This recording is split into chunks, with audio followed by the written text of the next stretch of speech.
Okay, Molly, I'm gonna talk you through a couple of principles of movements that apply to the push-up. The first and foremost is that when you're doing your push-up, what we're really asking for is a lot of stabilization through the shoulder blades and control through your back muscles, and then a lot of pressing through your chest, and you might feel your triceps as well in the push-up. So the biggest thing is you have to be able to create some rotational stability on the back side of your body to help guide you through the movement, so you're not just diving into your shoulder or using your elbow to create force, because that's not really going to work very efficiently. You want all of your muscles working together. So in order to create that stability, you want to think about activating your lat muscles. And the drill that I have people do here is take a PVC pipe and act like you're breaking that PVC pipe in half.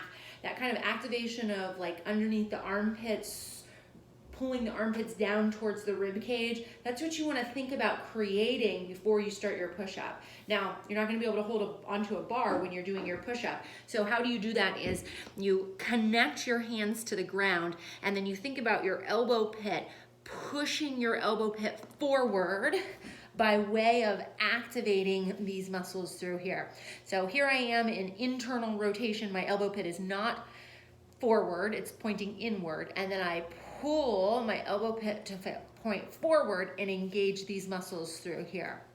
So you want to do that before you even start any movement in your push-up. So if I'm in the top of my plank, the start of my push-up, that's the first thing I'm going to do. And then what I'm going to do is I'm going to shift my body weight forward.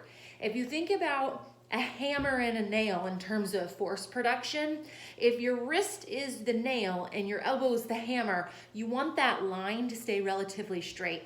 If the elbow's all the way back here and you're pushing force on the wrist this way, you're not going to be able to generate a lot of power.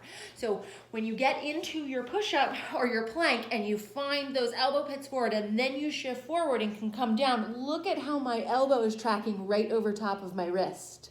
My elbow's pointing behind me, and then I can push right back up. As you come down into the bottom portion of your push-up, right, you've got that line of force that's going to allow you to create power and push straight back up. And then another thing just to think about is, as you are at the depth of your push-up, you don't want to collapse forward, right? So you don't want to let that shoulder head just drive forward. So you have to think about staying long in the neck and keeping control through the back. So you might not drop all the way down, right? Right there, and then press back up.